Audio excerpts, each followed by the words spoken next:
Um,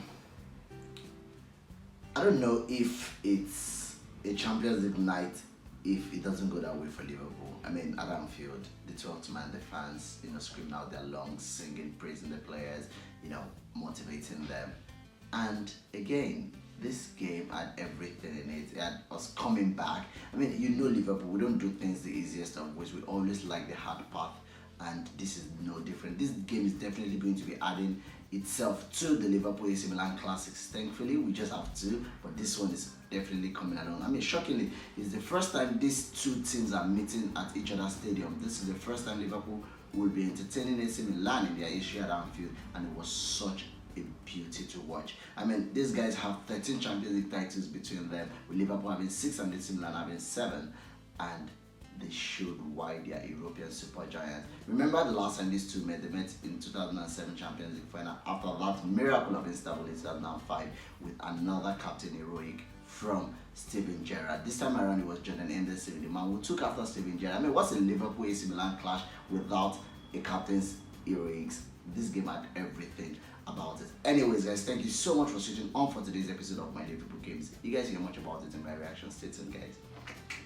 So after the game against Leeds during the course of the weekend, where Abbey Elliott got injured sadly, Klopp needed to rotate the players because the games would keep coming and coming and coming this time around. And with our squad depth not the best, in there to utilize the fringe players very well. So coming in to this Liverpool side, we had Joe Gomez, who was playing for the very first time in almost a year. The last time Gomez played a game of football, competitive football, was November last year during the international duty. He did turn up in this side alongside Matip in defense and Alexander Arnold, with Robertson and Alisson completing the defense. In the middle of the pack, the absence of Abiel, I mean, this guy would have been making his European debut today, but he was not able to after that injury against Leeds United. So in his place we had Fabinho, Henderson, and of course Keita in the middle of the pack. And in our front three, it was chained. Yes, it was chained with Jota, Salah, and forgotten man Divock Origi. I mean, to say Origi is still in Champions League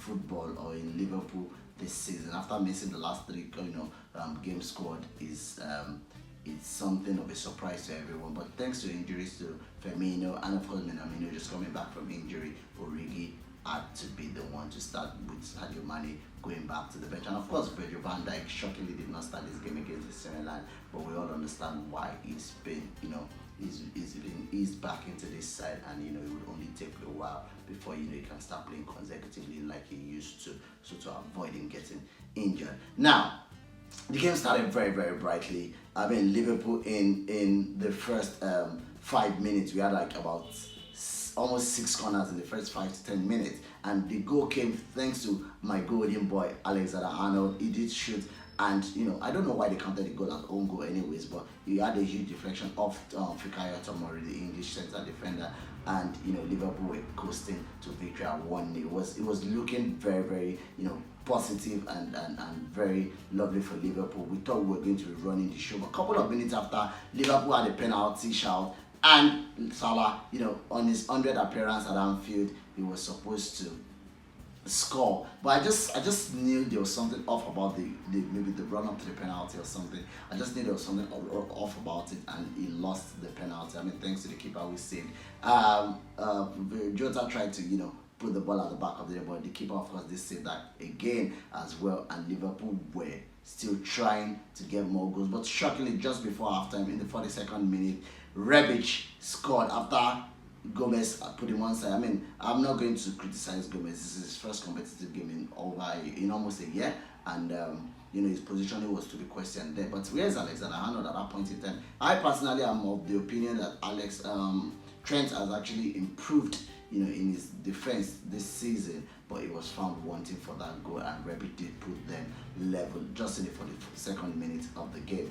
But shockingly, 2 minutes after, I mean, the defense was split open again with Diaz scoring, on his return to England, and scoring against Liverpool. This is a former Manchester City prodigy, and he was scoring against Liverpool at Anfield. I mean, it was just a great moment for the young lad. But I mean, let us look at it. What exactly happened? Henderson was nowhere to be found at that point in time. Trent Alexander-Arnold was nowhere to be found at that point in time.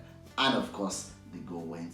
I mean, Alisson could do nothing about both goals, but just showed how Liverpool lost the game. But again, it's an European tie. You do not sleep. You do not lose concentration. You do not get tired of the football match and say you're turning off the TV, because guess what? There's always something to surprise you. In the second half, whatever Klopp has said at halftime did work. Second half, the game came back amazingly well, and Divock Origi did put Salah through with that delicate pass over the defense, and Salah, of course, it's his 100th appearance at Anfield. What do you expect is going to be scoring? Salah did score after losing the penalty earlier. It was a very cheeky finish. I think the keeper should be questioned, but at the end of the day, Salah, when you see Salah, get scared, yeah?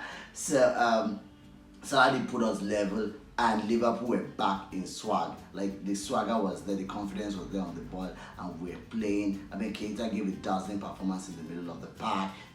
Divock Origi, shockingly, I mean, he was in and out of the game in the first half, but second half, he did play a bit before, he was substituted, but that pass was the pass of the night for me. It was really lovely, chip over the defense, and Salah put that ball at the back of the net. So credit to Divock Origi. It was a very, very lovely play. But before we know it, in the 69th minute, Jordan Henderson did catch a loose ball at the edge of the area, 20 yards out, and it did like Gerrard would always do, and I'm sure Gerrard would have been proud of that strike.